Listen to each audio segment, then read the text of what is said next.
Halo semuanya, selamat datang di sesi penjelasan kali ini. Jujur, saya semangat banget hari ini karena kita bakal ngebedah salah satu topik yang paling high yield di onkologi modern, yaitu metabolisme kanker. Kita nggak cuma ngafalin jalur biokimia ya, kita bakal bawa ini dari meja lab langsung ke bangsal pasien. Intinya, kita mau ngerti gimana sih sel kanker itu bisa bertahan hidup. Dan yang lebih penting lagi, gimana kita bisa pakai trik bertahan hidup mereka itu jadi senjata buat nyerang balik. Siapin catatannya ya, yuk langsung kita mulai. Nah, coba kita mulai dari satu pertanyaan dasar. Bayangin ada tumor yang tumbuhnya cepat banget. Saking cepatnya, massa sel yang ganas ini malah tumbuh melampaui pasokan darahnya sendiri. Tiba-tiba, mereka kejebak di lingkungan yang super nggak bersahabat, hipoksia atau kurang oksigen dan nutrisinya habis.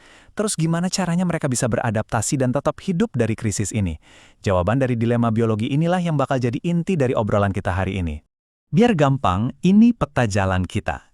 Pertama kita bahas tantangan metabolik tumor, terus kita kupas tuntas yang namanya efek Warburg, habis itu kita intip regulator genetiknya, lanjut ke wawasan klinis lewat FDG PET, dan terakhir kita bahas tantangan serta kerentanan terapeutiknya. Oke, bagian 1, tantangan metabolik tumor. Kita lihat langsung apa yang terjadi di tingkat jaringan. Coba perhatiin timeline pertumbuhannya di sini. Waktu sekelompok sel kanker ini membelah secara brutal dan gak terkendali, mereka tuh dengan cepat ngabisin nutrisi dan oksigen di sekitarnya. Lihat area yang warnanya merah dan mulai menyusut itu?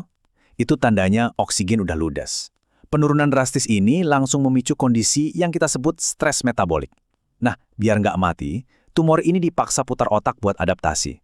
Secara internal, mereka ngubah metabolismenya, dan secara eksternal mereka memicu angiogenesis, atau bikin pembuluh darah baru buat ngerampas lebih banyak nutrisi dari tubuh pasien.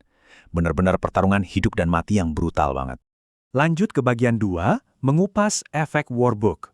Setelah lihat krisisnya tadi, kita harus paham gimana persisnya tumor ngelakuin adaptasi metabolik yang gila ini di tingkat sel. Kuncinya ada di efek Warburg. Namanya diambil dari Otto Warburg yang dapat hadiah Nobel tahun 1931 buat penemuan ini.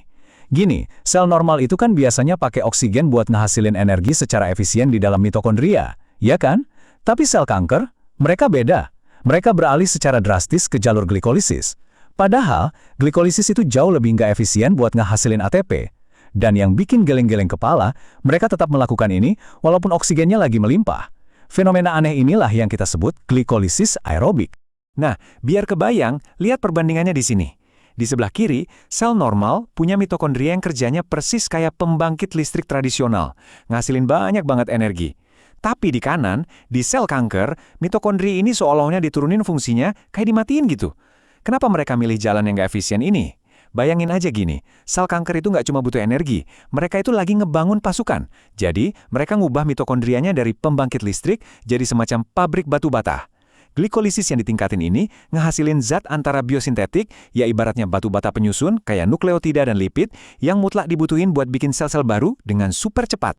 Oke, bagian 3, regulator genetik metabolisme. Sekarang kita zoom in lagi ke tingkat genetik buat nyari tahu saklar utama apa sih yang ngendaliin pabrik batu bata ini.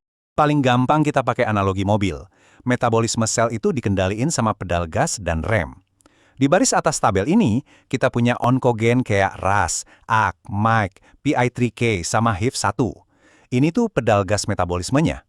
Di sel kanker, gen-gen ini ngalamin gain of function, jadi mereka makin agresif neken glikolisis dan ningkatin penyerapan glukosa.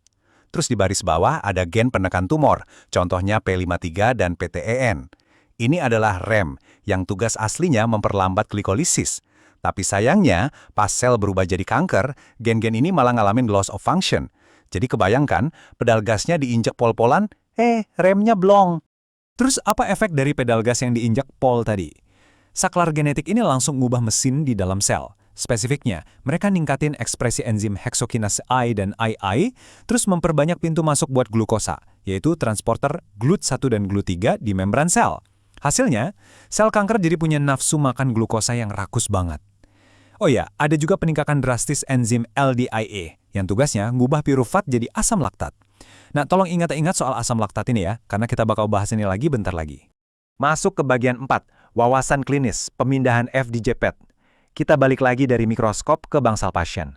Gimana sih teori soal nafsu glukosa yang rakus ini bisa ngebantu kita nanganin pasien? Coba bayangin skenario ini.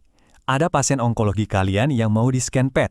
Nah, buat scan ini, kita nyuntikin analog glukosa yang ada zat radioaktifnya.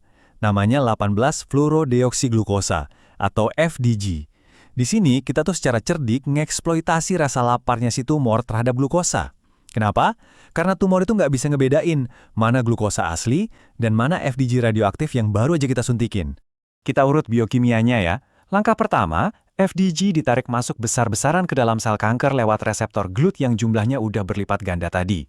Langkah kedua, enzim heksokinase yang juga udah membludak jumlahnya langsung memfosforilasi FDG ini jadi FDG6-fosfat. Dan disinilah letak keajaibannya, di langkah ketiga. Karena ini bukan glukosa asli, FDG6-fosfat ini nggak bisa diproses lagi dan nggak bisa keluar dari sel. Dia benar-benar terperangkap di dalam. Jadi pas kita scan pasiennya, sel-sel kanker ini bakal nyala terang banget di layar monitor. Ini ngebantu kita banget buat ngeliat nggak cuma tumor utamanya, tapi juga kelenjar getah bening yang udah kena metastasis, kayak nodus mediastinum atau supraklavikula, yang biasanya susah banget dideteksi pakai cara lain. Terakhir, bagian 5. Tantangan dan kerentanan terapeutik. Di bagian ini kita bakal lihat gimana pergeseran metabolisme tadi bawa rintangan, tapi sekaligus buka peluang pengobatan baru yang menjanjikan. Masih ingat kan tadi saya suruh ingat-ingat soal enzim LDHA dan laktat? Nah, lihat deh gimana sel kanker ngebuang limbahnya di sini. Glikolisis aerobik yang super ngebut itu ada harganya. Produk sampingan dari sirkuit ini adalah asam laktat yang terus-terusan dipompa keluar dari sel. Akibatnya, lingkungan mikrotumor jadi sangat asam, pH-nya drop banget, dan penuh sama metabolit beracun. Lingkungan toksik ini bukan cuma jadi tameng tumor dari sistem imun kita, tapi juga bikin terapi konvensional jadi susah masuk. Banyak obat kanker yang jadi kurang mempan pas nyoba nembus dinding asam ini. Tapi tenang, di mana ada ketergantungan ekstrim, di situ pasti ada titik lemah. Strategi klinis kedepannya tuh nggak cuma fokus ngeracunin DNA sel kanker, tapi lebih ke mutus rantai pasokan logistik mereka. Dengan manfaatin sirkuit abnormal ini jadi senjata makan tuan, kita bisa bikin obat yang secara spesifik ngeblokir enzim-enzim tadi. Misalnya, ngeblokir PI3K, si pedal gas yang kita bahas, atau ngeblokir LDHA. Tujuannya simpel banget, bikin tumornya kelaparan dan bikin mereka berhenti tumbuh dari dalam. Dan ini bawa kita ke satu pertanyaan buat kalian renungin. Kanker itu kan mutasinya macam-macam dan super kompleks ya, tapi mereka punya satu kelemahan universal. Mereka butuh pasokan nutrisi yang stabil. Kalau tumor ini benar-benar bergantung sepenuhnya sama sirkuit pabrik batu bata ini buat hidup, kira-kira bisa nggak ya terapi penargetan metabolik ini jadi kunci utama kita buat menghentikan kanker di masa depan? Saya harap sesi kali ini ngasih kalian perspektif baru soal betapa cerdiknya sel kanker dan kenapa kita di dunia klinis juga harus terus lebih cerdik lagi.